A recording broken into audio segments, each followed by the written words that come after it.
Pinupuri ka namin, O Diyos, Ama, Anak, at Espiritu Santo. Salamat, Ama, na ibinigay mo sa amin si Jesus na iyong anak, na namatay para sa aming kasalanan, iyong muling binuhay, iniakyat at iniluklok sa iyong kanan sa langit. Panginoong Jesus, gaya ng ginawa mo at sa pamamagitan mo, ay masikap naming susundin ang salita ng Diyos.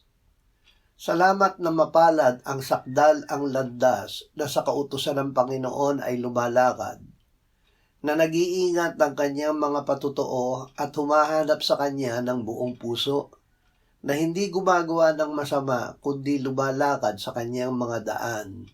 Amen.